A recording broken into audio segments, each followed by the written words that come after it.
బొట్టులేని ముఖం ముగ్గులేని ఇల్లు అంటారు పెద్దలు. అంటే బొట్టు ఎవరైతే పెట్టుకోరో వారి యొక్క ముఖము, ఇంటి ముందు ఎవరైతే ముగ్గు వేయరో ఆ ఇల్లు రెండూ కూడా శ్మశానంతో సమానం అని పెద్దలు చెప్తూ ఉంటారు. కాబట్టి ఇంటి ముందు ముగ్గు లేకపోతే దరిద్ర దేవత ఏ విధంగా ఇంట్లో తాండవం చేస్తుందో అదేవిధంగా ముఖాన బొట్టు పెట్టుకోకపోతే ఆ ముఖంలో శనిదేవుడు దరిద్ర దేవత తాండవం చేస్తాయి అని పెద్దలు చెప్తూ ఉంటారు. ఎందుకంటే శనీశ్వరుడు మరియు దరిద్ర దేవతగా పిలువబడే జ్యేష్ఠాదేవి ఇద్దరూ భార్యాభర్తలే. కాబట్టి ఒకరు ఉంటే రెండో వారు కూడా ఖచ్చితంగా ఉంటారు. అదేవిధంగా బొట్టు పెట్టుకుంటే లక్ష్మీదేవి ఉంటే నారాయణుడు కూడా ఉంటాడు. కుంకుమ ఎరుపు రంగు. రంగులలో ఎరుపునకు అత్యంత ప్రాధాన్యత. ఎరుపు కరుణకు గుర్తు, శక్తిని సూచిస్తుంది, దయగలది. అరుణాం కరుణాం అమ్మవారి ధ్యాన శ్లోకం. అలాగే అమ్మవారికి కుంకుమ రాగ సోనే అనే ప్రార్థన ఉంది కదా. స్త్రీలు కుంకుమ ధరించటం వేదకాలము నాటి ఆచారం, పురాతనమైనది. వివాహిత స్త్రీ పాబిట నుదిటి మధ్య కుంకుమ ధరించుట సాంప్రదాయంగా వస్తున్న పరంపర. వివాహిత స్త్రీ పాపిట రెండుగా విభజించిన తల కేశములు మొదలు నుదుటి మధ్య కుంకుమ ధరించుట సాంప్రదాయంగా వస్తున్న పరంపర. స్త్రీకి నుదుటి కుంకుమ ఒక శోభను నిండుతనమును కలుగజేస్తుంది.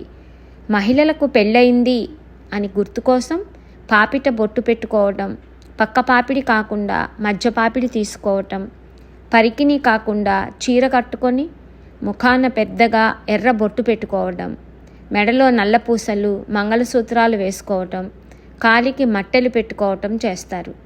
కనీసం అవన్నీ చూసి అయినా పరాయి మగవారు ఈవిడికి పెళ్ళయింది, ఈవిడ జోలికి పోవద్దు అనుకుంటారు. ఇవన్నీ చాలా పాత ఆచారాలు. స్త్రీలని అందరూ గౌరవంగా చూడాలనే ఉద్దేశంతోనే పెట్టిన ఆచారాలు. పాతకాలం నుంచి ఇప్పటికీ ఇవన్నీ ఆచరించే వాళ్ళు ఉన్నారు. కానీ ఎన్ని గుర్తులు ఉన్నా ఎగబడే కీచకులు, రావణాసురులు కూడా ఉన్నారు. మగవారికి పెళ్ళయింది అని గుర్తుగా ఏమీ లేనప్పుడు మాకు మాత్రం ఎందుకు ఇవన్నీ అని వీటిని వ్యతిరేకించే మహిళలు కూడా ఉన్నారు.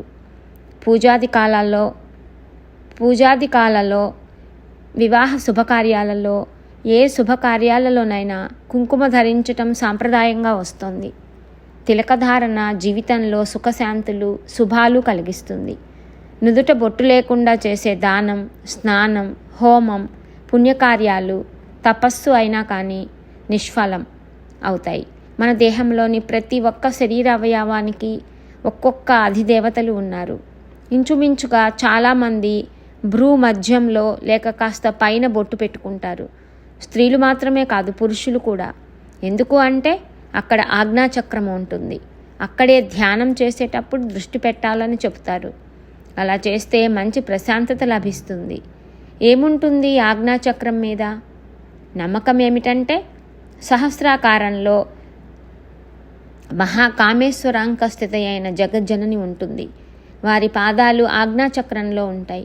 బొట్టు పెట్టుకుంటే ఆ శ్రీమాతకు కుంకుమార్చన చేసినట్లే కదా. అసలు ఆ భావనలో ధ్యానం చేస్తూ ఉంటే ఎంత ఆనంద తన్మయత్వం కలుగుతుంది. ఆ ఆనంద తన్మయత్వంలో కన్నీరు వస్తుంది. కళ్ళల్లో నీళ్ళేంటి, ఎందుకొచ్చాయి? ఓహో, గంగమ్మ పుట్టింటికి వచ్చిందా, ఆవిడ నా కళ్ళల్లోంచి బయటకు వచ్చిందా? ఇలా మధుర మధుర భావాల పుట్టినిల్లు ఆ బొట్టు కదా. ఉదయిస్తున్న భానుబింబం చూస్తే జగన్మాత నుదుటి సింధూరంలా ఉండదు? పరుచుకున్న ఎరుపు కాంతులు అందరినీ బొట్టు పెట్టుకోమని చెప్పటం లేదు. స్పందించే మనసుంటే అన్నీ అనుభూతులవుతాయి. బొట్టు పెట్టుకున్న ముఖం ఎంత కలగా ఉంటుంది ఆలోచించండి. ఇది ఎవరో వాట్సాప్లో పెడితే నేను చదివాను.